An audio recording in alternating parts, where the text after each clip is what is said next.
Hello po, si Pastor Charlie po Tuli mula sa Redeemer Baptist Church dito sa Chicago. At ang pagbati po dyan sa mga taga-Arad, sa mga kapatid natin kay Kristo at sa mga kababayan natin po. Sana ay nasa mabuti kayong kalagayan at patuloy na pinapatubayan at binibigyan ng biyaya ng ating Panginoong Hesus. Ngayon po ay nagkita na naman tayo at ulitin ko lang na sana ay patuloy tayong makinig sa salita ng ating Panginoon. At ulitin ko muli yung sinabi sa Romans 10:17 na sinasabi, "So then faith cometh by hearing, and hearing by the word of God." Sa Tagalog po, kaya nga ang pananampalataya ay bunga ng pakikinig at ang pakikinig ay sa pamamagitan ng salita ni Kristo. So, makikita po natin, kung papansinin po natin ang salita na ito ay sinasabing hindi basta dumarating dahil sa damdamin o tradisyon o personal na karanasan ang pananampalataya. Ito'y dumarating sa paulit-ulit na pakikinig ng salita ng Diyos. Kaya nga po ay paulit-ulit nating pinapahayag ang Ebanghelyo. Hindi dahil nakakalimot ang Diyos, kundi dahil madalas tayo ang nakakalimot. Alam po natin ang puso ng tao ay parang matigas na lupa. Minsan kailangan bungkalin, diligan, paulit-ulit na taniman ng salita ng Diyos bago tumubo ang pananampalataya. Di po ba? Kaya kung hindi pa tayo naniniwala ngayon, huwag sana tayong tumigil sa pakikinig. At kung nananampalataya na tayo, huwag sana tayong magsawa sa pakikinig at pagpapahagi ng salita ng Diyos.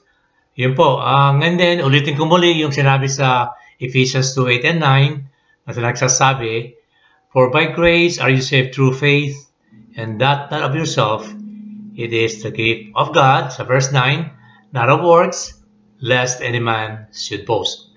Sa Tagalog po, sapagkat sa biyaya kayo ay naligtas sa pamamagitan ng pananampalataya. At hindi mula sa inyong sarili, ito'y kaloob ng Diyos. Hindi sa pamamagitan ng mga gawa upang walang sino man ang makapagmalaki. So, sinasabi po ng ating salita ng Diyos sa verse Ephesians 2:8 and 9, sa biyaya kayo ay naligtas. So, pag sinabi ang kaligtasan ay biyaya, yun ay hindi bayad o hindi gantimpala. Ito ay regalo. Di ba? Kaya sinabing biyaya, ang ibig sabihin ay ibinibigay ng Diyos ang hindi natin kayang bayaran at hindi natin karapat-dapat tanggapin. So, sinasabi nito malinaw, hindi natin kailangan maging mabait muna para maligtas. Hindi natin kailangan linisin muna ang sarili bago lumapit sa Diyos. Sabi, lumapit ka ngayon at siya ang lilinis sa iyo.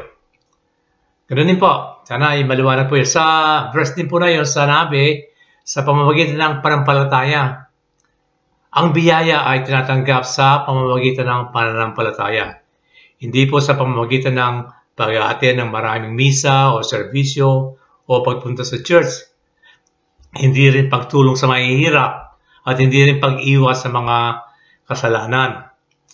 Ang lahat na ito ay mabubuting bagay. Ngunit, hindi ito ang daan sa kaligtasan. Kaya na rin ang pag-usapan natin noong nakaraan, ang tanging daan ay ang maniwala kay Jesus na siya lamang ang tagapagligtas. At siya ay namatay at muling nabuhay para sa atin.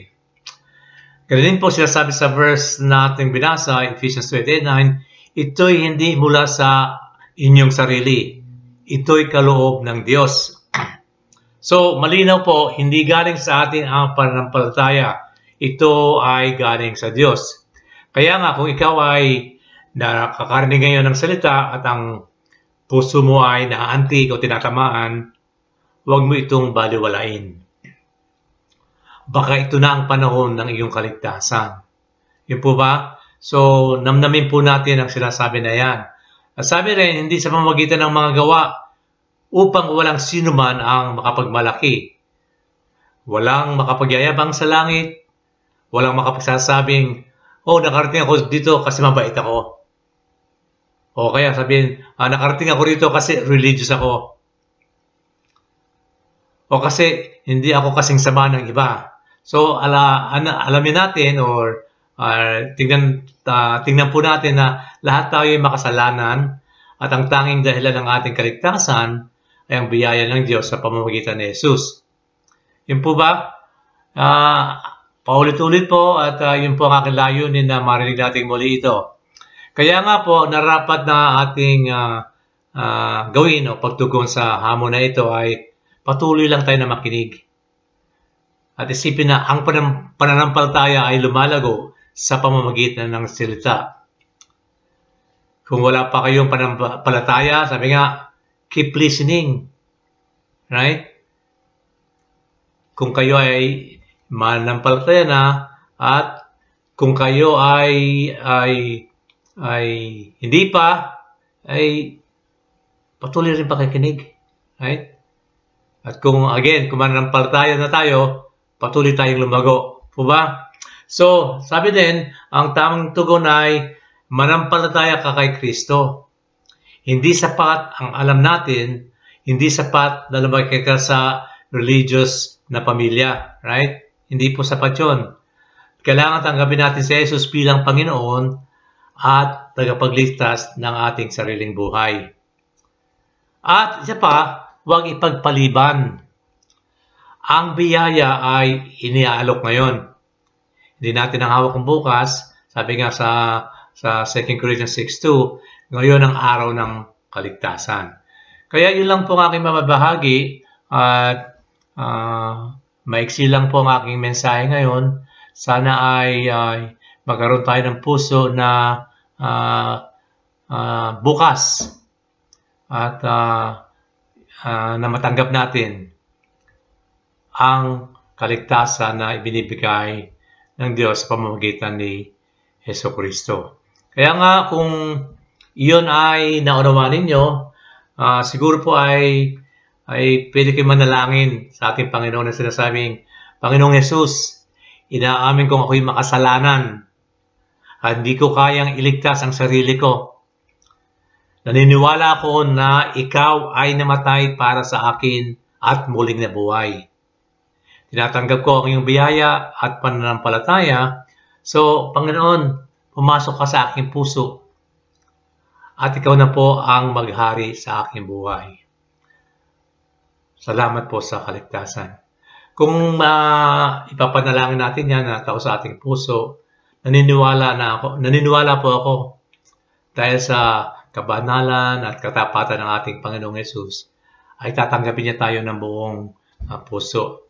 Kaya nga mga kababayan, kung hindi niyo pa sasabi ang panalangin na ito, kung hindi niyo pa natatanggap si Kristo sa inyong buhay bilang tagapagligtas at Panginoon, ay ito na ang panahon. At ulitin ko yung mga naniniwala na sana patuloy tayong mabuhay na naayon sa kanyang prinsipyo, sa kanyang salita. At patuloy tayong lumago. So, yun lang po at again, pasasalamat kay Pastor Yon at Sister Marinela, kay Sister Liz at si Brother Gabby, ganoon din si Sister Christy at kanya buong sambahayan. At sana ay patuloy kayong magkaroon ng pagkakataon na ibahagi palagi ang ating Panginoong Hesus. Salamat po mga kapatid kay Kristo, sa mga kababayan namin yan sa Arad.